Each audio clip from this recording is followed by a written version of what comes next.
પહેલા એમસીક્યુ માં આપણને કીધું છે, a string of length 2 meter fixed between two supports vibrates in two loops. The distance between nodes and antinodes is.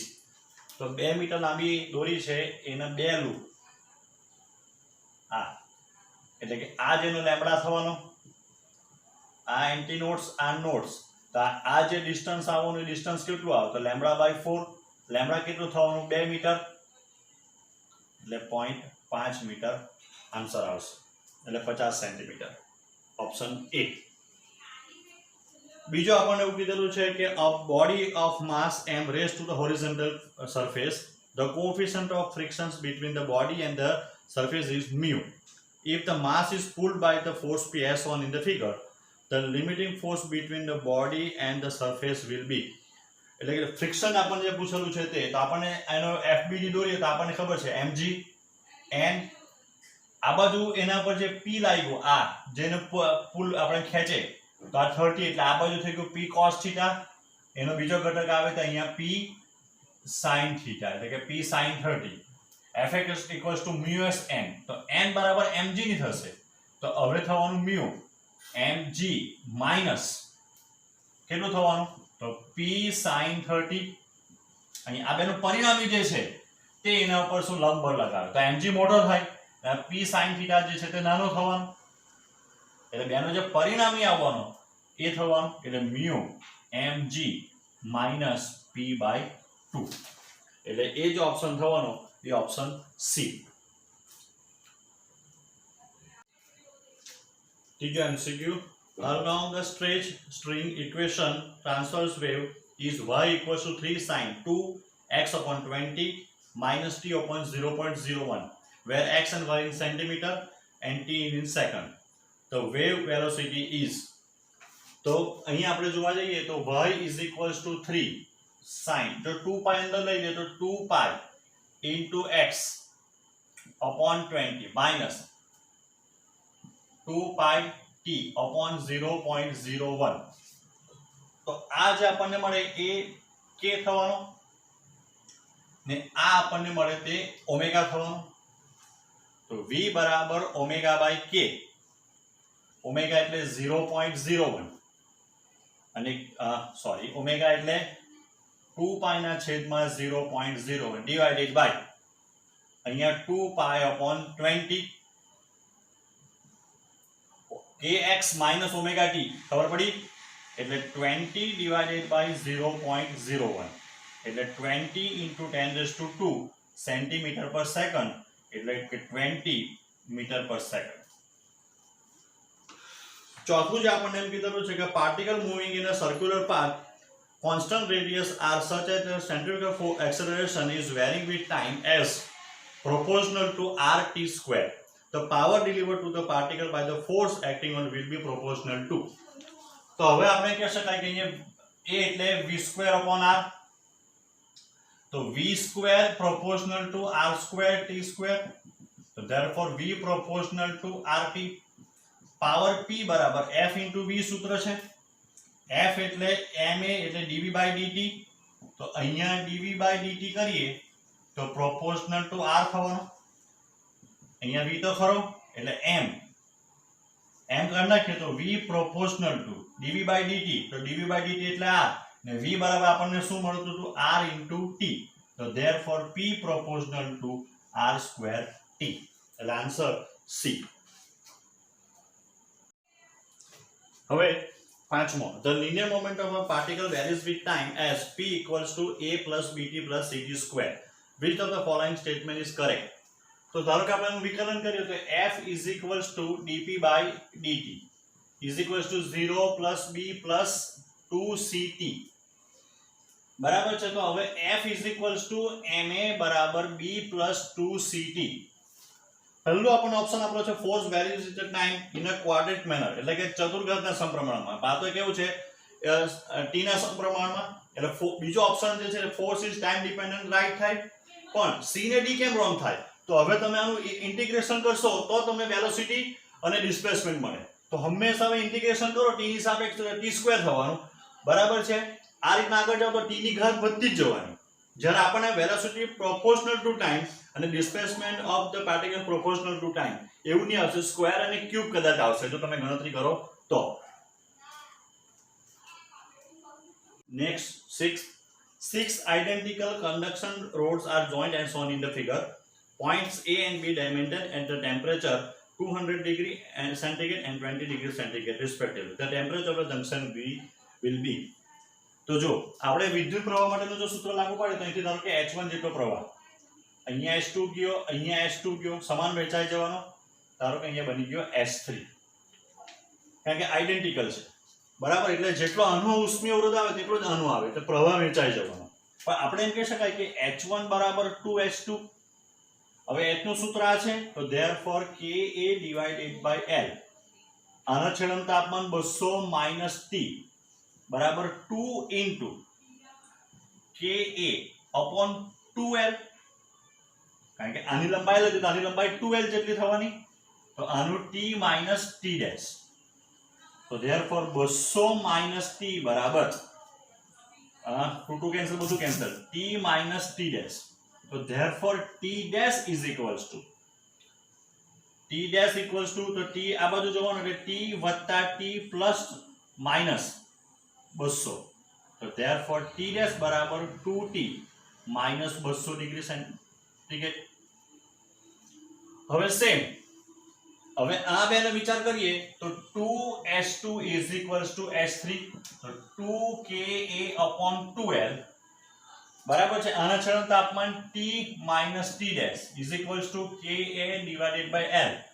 આ બે છેદનું તાપમાન તો કે T dash minus 20, તો therefore T minus T dash equals to T dash minus 20, so therefore T minus 20 equals to 2T dash plus, આ બાજુ આવવાનો એટલે પ્લસ થઈ જવાનો, તો therefore T dash equals to T plus 20 divided by 2. અહીંયા કેટલું છે, તો 2T minus 200 is equals to T plus 20 divided by 2, એટલે કે 4T minus 400 is equals to T plus 20, તો therefore આ બાજુ આવવાનું એટલે 3T થવાનું, ના થવાના 420, તો T બરાબર 140 ડિગ્રી સેન્ટીગ્રેડ. જે ઓપ્શન જે છે એ સી. હવે સાતમું, an ideal gas is heated at a constant pressure and absorb amount of heat Q. If the adiabatic expansion is gamma, then the fraction of the heat absorbed rising the internal energy and performing the work is, એટલે કે આપણને Q upon W પૂછેલું છે, તો આપણને ખબર delta Q બરાબર NCP delta T. કોના માટે, તો આપણે કહી શકાય ભાઈ આ અચળ દબાણે આપણને આટલું મળે. હવે ડેલ્ટા Q બરાબર W પ્લસ ડેલ્ટા U, તો therefore W minus delta Q minus delta W, તો ડેલ્ટા W બરાબર આપણને શું મળે, તો NCV ડેલ્ટા T, તો therefore હવે ડેલ્ટા Q by W જે આપણને પૂછેલું છે is equals to, તો ડેલ્ટા Q, તો W ના છેદમાં ડેલ્ટા Q કરીએ તો W equals to delta Q minus delta U upon delta Q, તો therefore W upon delta Q is equals to 1 minus delta U by delta Q, 1 minus આ થઈ ગયું NCB delta T ને delta Q બરાબર NCP delta T, તો 1 minus 1 upon gamma,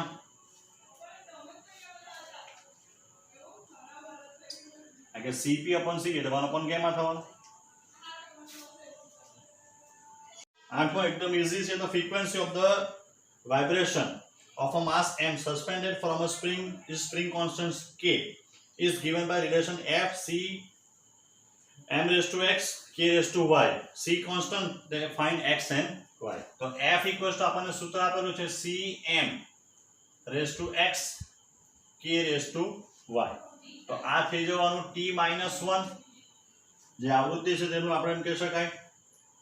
આ m1 હવે m raised to x 1 એટલે k. તો k નો એકમ કયો આવે? તો f equals to ky અથવા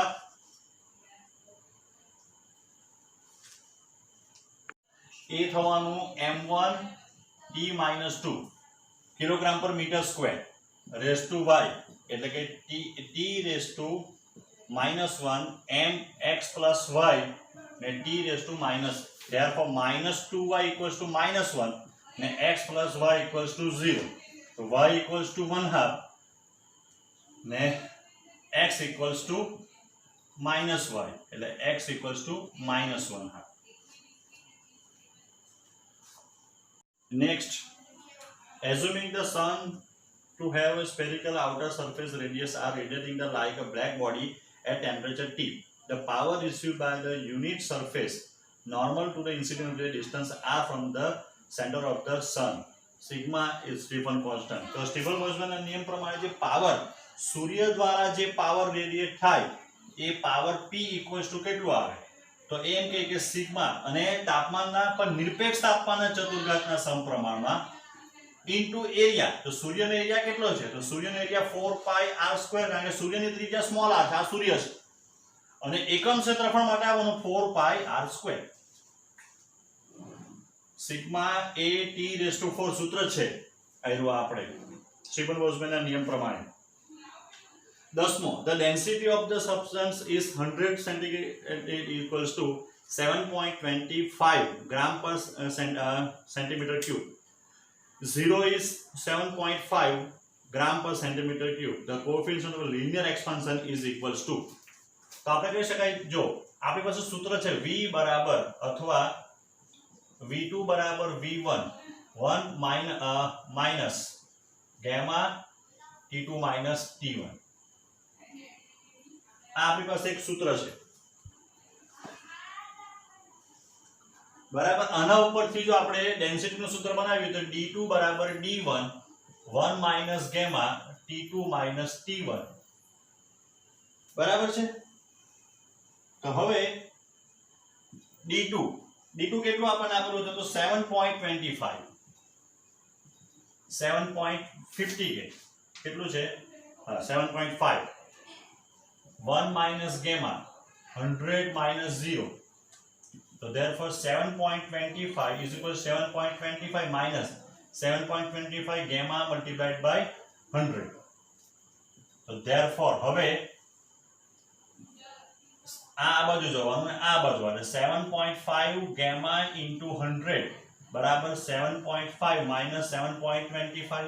તો gamma is equals to આ થઈ ગયું 0.25, આ થઈ ગયું 7.5 divided by 100. તો આ થઈ ગયું 1/33 થવાનું બરાબર. એટલે આનો જે આન્સર આવવાનો એ 333 into 10⁻⁻6. પણ આપણને તો આલ્ફા પૂછેલું છે, તો આલ્ફા આપણે કહી શકાય કે ગામા ઇક્વલ્સ ટુ 3 આલ્ફા. તો alpha is equals to gamma by 3 એટલે 111 into 10⁻⁻6 on centigrade inverse. 11. A person standing on a truck moving with a uniform velocity of 14.7 meter per second, a horizontal road, throws up balls in a such a way that it returns to him after 4 seconds. The find speed and angle of projection as seen by the man on the road. એટલે ધારો કે આપણે આ રીતના ઉપર ફેંકેલો છે, તો બસ કે ટ્રક આ બાજુ જતી છે એટલે એનો પરિણામી વેગ આપણને આ મળવાનો. તો એ જે વેગ આવવાનો તે વર્ગમૂળની અંદર vx² વત્તા vy નો સ્ક્વેર. vx એટલે ટ્રકનો વેગ 14.7 નો સ્ક્વેર પ્લસ આનો પ્રારંભિક વેગ તો 0 તો આપણી પાસે સૂત્ર છે v બરાબર v0 પ્લસ at, એટલે અહીંયા gt સ્ક્વેર થઈ જવાનું. તો અહીંયા 14.7 નો સ્ક્વેર પ્લસ g એટલે 9.8 મલ્ટીપ્લાઈડ બાય 4 નો સ્ક્વેર 2, કારણ કે 4 આપણને ઉપર પહોંચતા ને 2 સેકન્ડ લાગશે, બરાબર. એટલે આપણને 4 સેકન્ડ રિટર્ન થયેલો છે, એટલે ઉપર ટોપ પર પહોંચતા ને 2 સેકન્ડ લાગવાની. તો આનો જે આન્સર આવવાનો એ આન્સર આવવાનો 24.5 મીટર પર સેકન્ડ. ને આપણી પાસે સૂત્ર છે કે tangent theta equals to vy by vx. તો vy એટલે 19.6 ને આ થઈ જવાનું 14.7, એટલે કે 4/3, એટલે આ 53 ડિગ્રી થઈ ગઈ. એટલે આન્સર જે આવવાનો એ આન્સર થવાનો ડી. હવે આપણને એવું કીધેલું છે કે આ રીતનો એક સળિયો છે l લંબાઈનો, અને એને જ્યારે એમ કે દોલન કરવામાં આવે તેને આવૃત્તિ f0 મળે. પછી તેને નીચેથી અડધો કટ કરે તો એની નવી આવૃત્તિ કેટલી થાય? તો આ પ્રકારનું જે સૂત્ર આવે એ સૂત્ર છે f ઇક્વલ્સ ટુ 1/2 પાઈ વર્ગમૂળની અંદર mgl ડિવાઇડેડ બાય i. હવે l જે છે ને l એ શું છે ખબર? તો સસ્પેન્શન બિંદુ એટલે અહીંયાથી તે એનું જ્યાં સેન્ટર આપણે શું કહેવાય દ્રવ્યમાન કેન્દ્ર સુધીનું અંતર. તો પહેલા જો ધારો કે આપણે f0 લખીએ તો 2 પાઈ વર્ગમૂળની અંદર mgl બાય 2, આની જગ્યાએ ચાક માત્ર 1/ml સ્ક્વેર. તો ધેરફોર હવે આપણે કહી શકાય કે f0 ઇક્વલ્સ ટુ 1/2 પાઈ વર્ગમૂળની અંદર 1/2 m કેન્સલ થઈ ગયા, અહીંયા સ્મોલ m લખીએ તો l બી કેન્સલ, એટલે અહીંયા બચવાનું g, અહીંયા 12 g બાય l. તો ધેરફોર f0 ઇક્વલ્સ ટુ 1/2 પાઈ, અથવા આમ લખીએ 1/√2 ઇન્ટુ 1/2 પાઈ વર્ગમૂળમાં 12 g બાય l. હવે નવી જે આવૃત્તિ લખીએ f, નવી આવૃત્તિ f ઇક્વલ્સ ટુ 1/2 પાઈ તો ખરું વર્ગમૂળની અંદર. હવે એનું દળ જે છે બરાબર છે એ બંને વખતે અડધું અડધું થઈ જવાનું અહીંયા, એટલે એ દળને કઈ ફરક નહીં પડવાનો. ધારો કે હું દળને m ડેશ લખી દેમ, આ થઈ જવાનું l બાય 4 નો સ્ક્વેર, કારણ કે આ ઓલરેડી l હતું તેનું અડધું, એનું બી અડધું. ને હવે નવાની આ કાપી નાખો તો નવાની એમ કહેવાય કે દ્રવ્યમાન કેન્દ્ર l બાય 4 પર આવી જવાનું. 1/12 m ડેશ l બાય 2 નો સ્ક્વેર.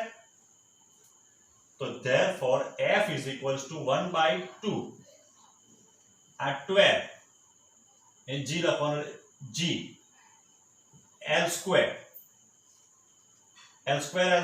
કેન્સલ, સોરી એક અહીંયા l જ છે, આ 4 કેન્સલ થઈ જવાનું, એટલે અહીંયા g અહીંયા l,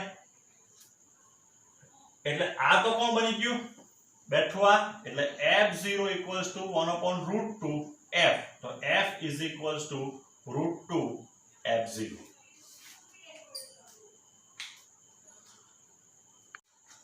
A ball is rolled off the edge of the horizontal table at the speed of 4 meter per second. It hits the ground after 4 seconds. Which of the statement given below is true? તો આપણે પહેલા આપણી જાતે ગણતરી કરીએ કે આ બોલ જે છે તો એને જે કાપેલું અંતર r, તો vx into t,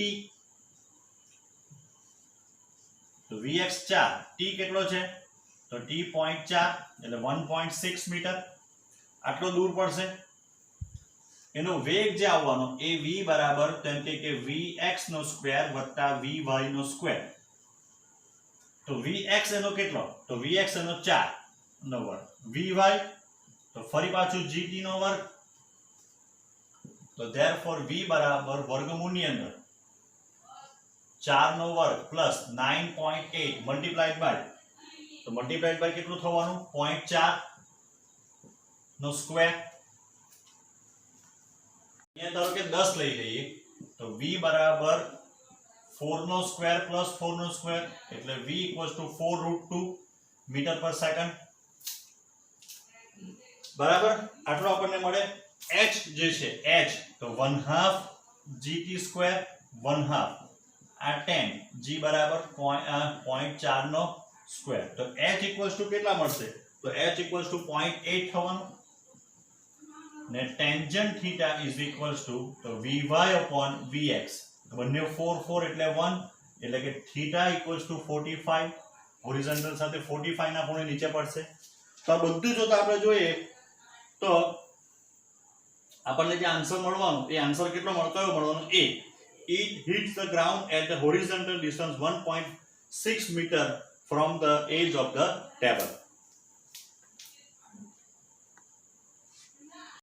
14 find the work done to take a particle from m from the surface to earth to the height equals to 2r.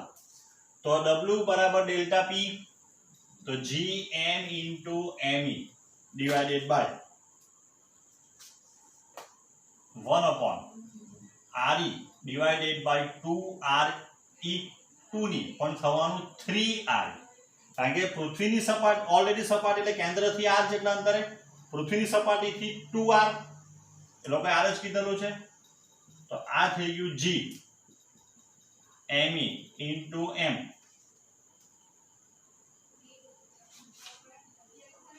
આ કેટલું થવાનું તો 3r in minus r upon 3r square तो gme upon re square into m આ થઈ ગયું 2/3 તો એ થઈ ગયું 2/3 mg આ કેમ કે અહીંયા એક r આવવાનું 15મો તો 15માં આપણને કીધું a અને b પેરેલલ હોય તો પહેલું આપણે ચેક કરીએ તો a + b = તો a dot a plus a dot b a dot એટલે a square a dot b એટલે ab cos 0 એકબીજાને કેવા છે પેરેલલ છે એટલે cos 0 થવાનું એટલે a² + ab પહેલો આન્સર આવશે